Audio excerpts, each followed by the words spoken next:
Consider a two-port network wherein the input is connected between the two terminals and the output is taken between the two terminals.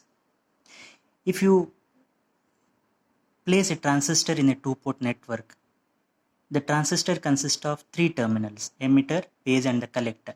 But a two-port network consists of four terminals, two input terminals and two output terminals. So how to connect a transistor in a two-port network?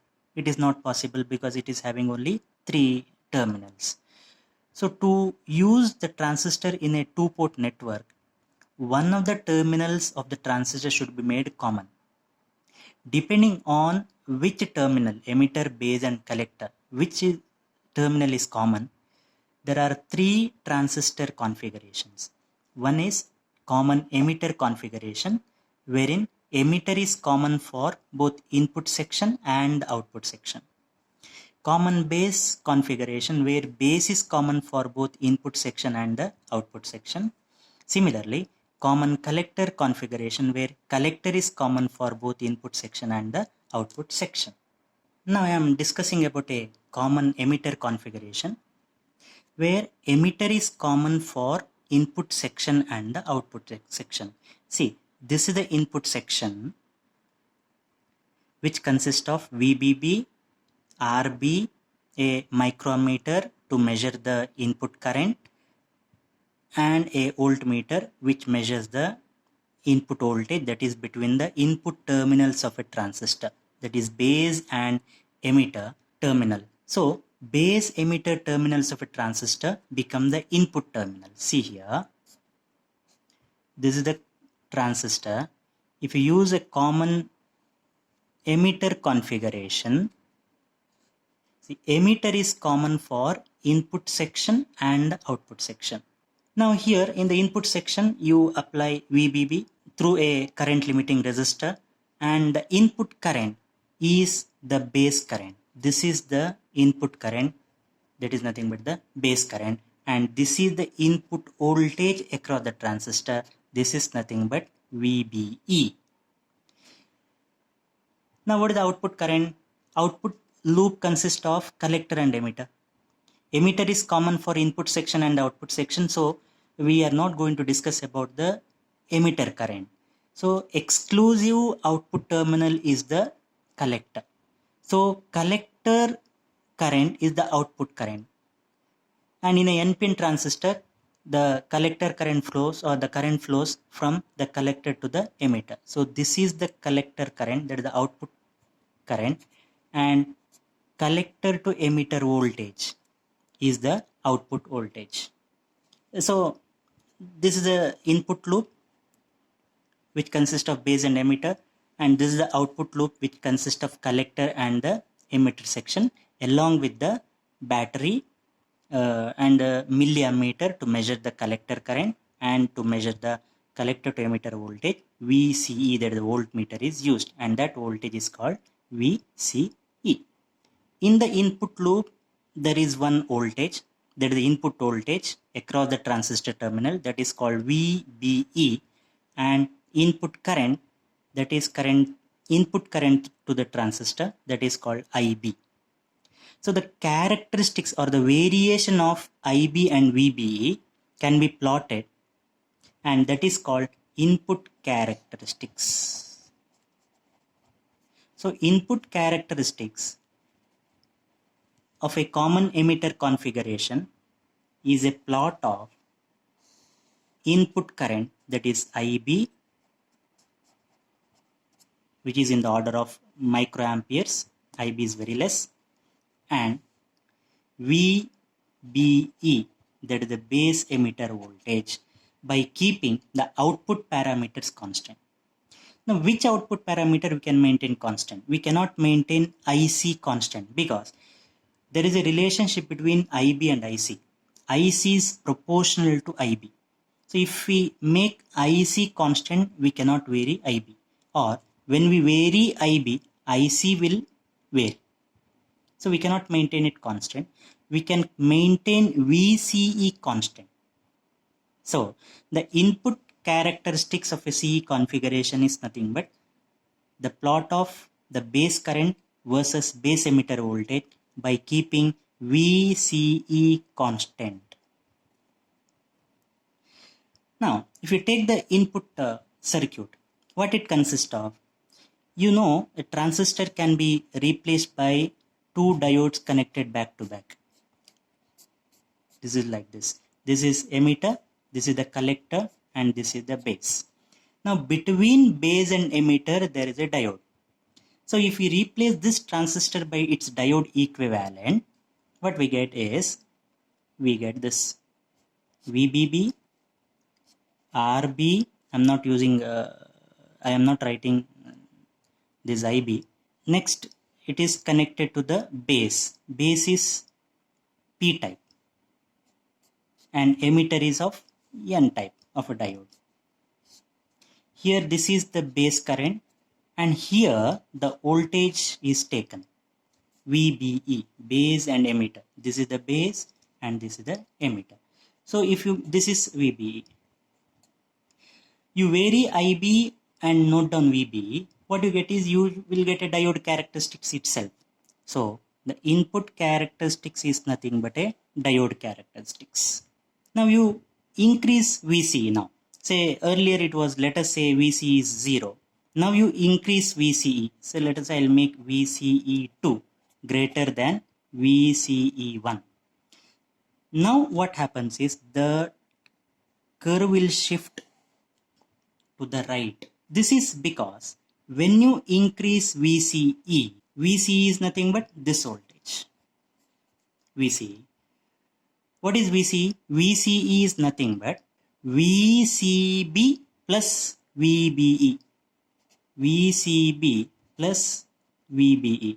Once the diode is forward biased, VBE is constant. Now, as VC increases, VCB also will increase. Now here, this is a transistor. When VCB increases, this is emitter, this is base, and this is collector. The reverse bias on this junction increases. When the reverse bias increases, the width of the depletion region extend more toward the base and the total base region decreases. When the total base region decreases, the holes available in the P region will decrease. Therefore, the recombination of the electrons which are coming from the emitter decreases. So when a recombination of electrons decrease, the base current will decrease because number of electrons coming out decreases, base current will decrease. So here, for a given voltage, let us say VB is constant. Now for a given voltage, as you increase VCE, what will happen to IB? IB decreases. So see here, IB decreases. See, this is IB when you increase VCE. So therefore, the curve will shift towards right. You take one curve. Here, once the diode becomes forward bias, the voltage across the diode is almost constant and that voltage is called cut-in voltage or knee potential, like diode. Here, once the base emitter junction becomes forward bias, the current increases linearly. And we can calculate the input resistance here in the linear region. This is delta IB, this is delta VBE, and the input resistance, this is actually dynamic input resistance. Dynamic input resistance Ri, small ri, because dynamic is a AC quantity which is represented by small letter. This is equal to R is equal to V by I. This is delta VBE divided by delta IB by keeping VCE constant.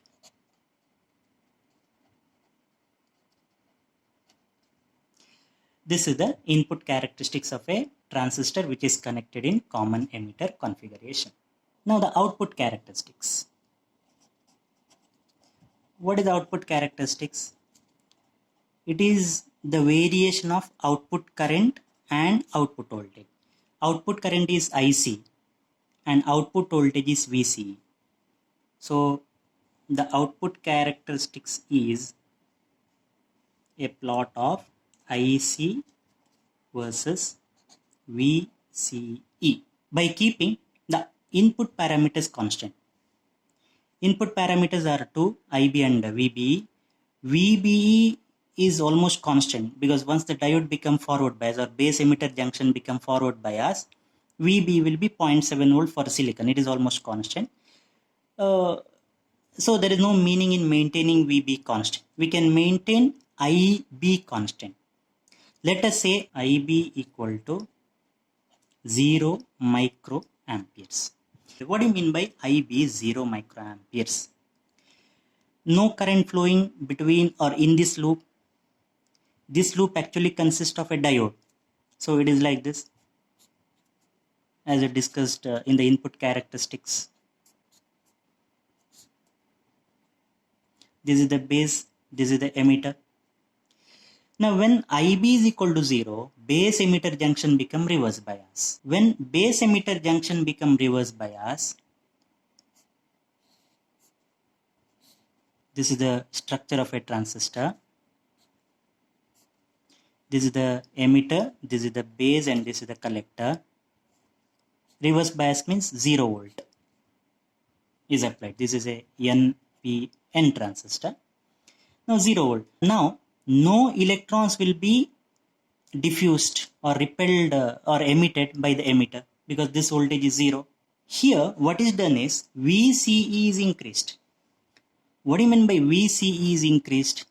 Now VCE is this voltage. That is VCE is equal to VCB, that is this voltage, plus VBE. Now we approximate here, VBE we neglect. So VCE is almost equal to VCB.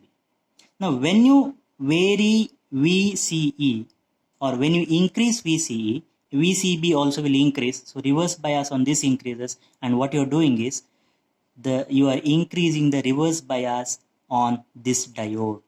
See, a transistor is nothing but two diodes connected back to back like this. This is emitter, this is the base, this is the collector. You are reverse biasing this more and more. Therefore, there will be small amount of current flows, and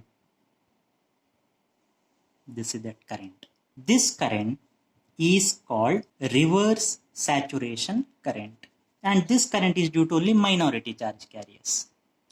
Now, in this region, both the junctions are reverse bias because anyway this is reverse bias, and you are not connecting any voltage here to the base emitter junction. Therefore, that junction also become reverse bias, and this region is called cutoff region, where both emitter base junction and collector base junction are reverse biased. Next, we will increase IB. Let us say IB is 10 microamperes.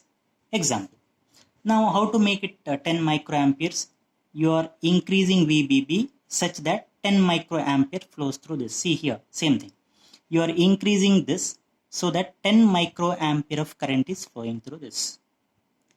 Here also, you are adjusting this VBB such that 10 microampere of current is flowing, or electrons which are responsible to produce 10 microamperes of current should come out.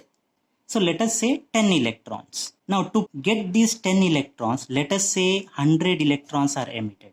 What you are doing? We are slowly increasing VCE. When slowly VCE is increased, you are increasing this voltage. Now, when you increase this voltage, out of 100 electrons, 10 electrons will go out of the base, remaining 90. Out of those 90, few electrons will be collected because this voltage is lesser. As we increase VCE, more and more electrons will be collected. So the current becomes more, and this process will continue till 90 electrons are collected. So for a particular value of VCE, all 90 electrons will be collected. Therefore, after that voltage, no more electrons will be collected. So the electrons will be limited to 90. Therefore, the current is initially more electrons are collected. After that, the electrons are constant, that is in this case 90. Therefore, current will be constant. Next, you increase further IB. Let us say IB is 20 microamperes. Now when IB is 20 microampere, now here the number of electron coming out should be more. So if 10 microamperes current, 10 electrons are coming out. For 20 microamperes of current, 20 electrons are coming. Now, since the resistance of this is constant, in the input characteristics we know, the input resistance is constant. These electrons are double. The number of electrons coming into this also will be double. Now here in this case 20 electrons, therefore now 200 electrons are emitted. Now you increase VCB, the current gradually increases and it will be stabilized once 180 electrons are collected, because 20 electrons will go out of the base, remaining 180 electrons will be collected slowly.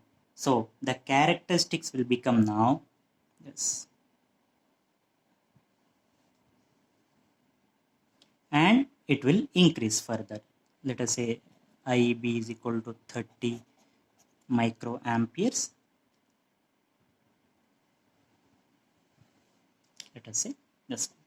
Now in this region, emitter base junction become forward bias, otherwise no base current will flow, and collector base junction is anyway reverse bias.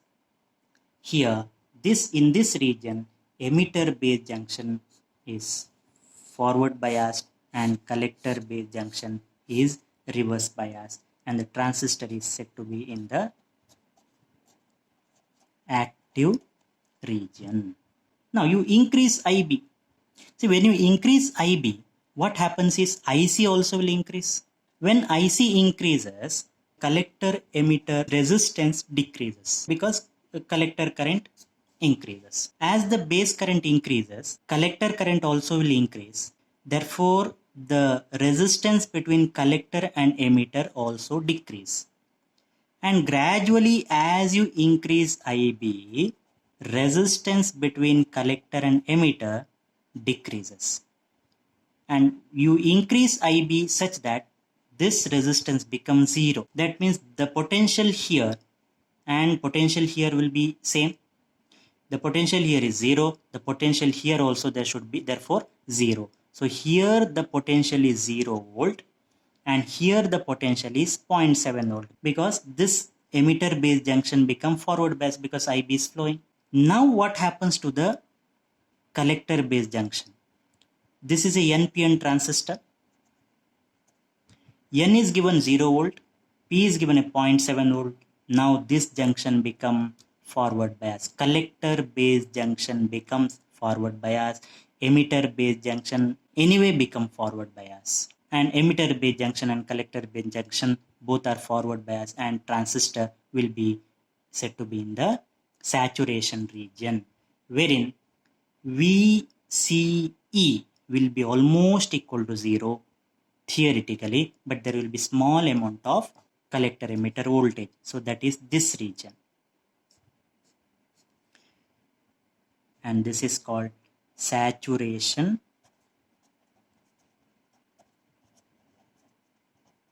region. So in the saturation region, current is maximum, the resistance becomes 0, and the transistor act as a on switch.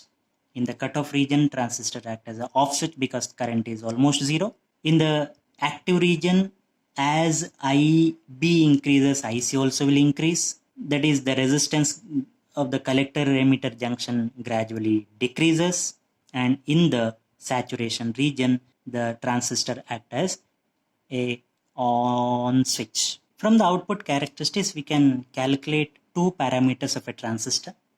one is called output resistance. You take one value or one curve correspond to one IB.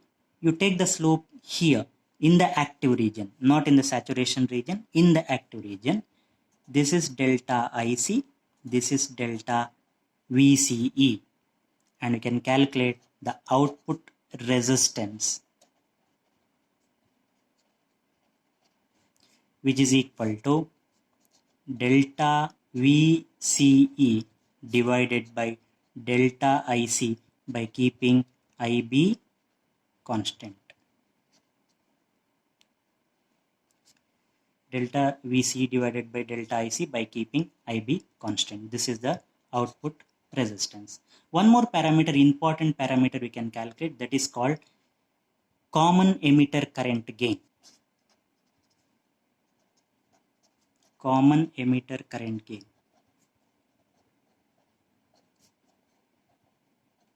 That is beta AC rather. That is, you take two values of IC for two corresponding values of IB. Let us say this is, I will call this as IB1. The corresponding value of IC is called IC1. And let us, this is IB2. The corresponding value of maximum value of IC is called as IC2. Delta IC divided by delta IB is the current gain. Delta IC divided by delta IB, that is delta IC2 minus IC1 divided by IB2 minus IB1.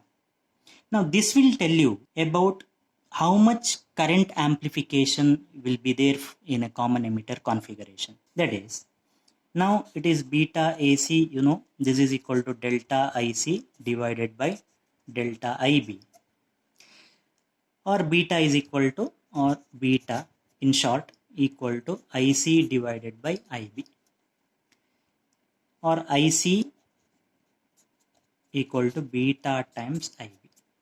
Now you apply some value of IB. Beta is constant for a given transistor, so you can calculate the value of IC. Now this equation is applied only in the active region, not in the saturation or the cutoff region. Now from this you can see that the output current is controlled by the input current. That is why this transistor is called a current controlled device. Current controlled device, where the output current is controlled by the input current. Now from this you can get one more plot of IC versus IB. In the active region, this will be, it is linear because beta is constant, IC is proportional to IB, and you take the slope. This is delta IC, this is delta IB, and you will get beta from this. So beta is equal to delta IC divided by delta IB.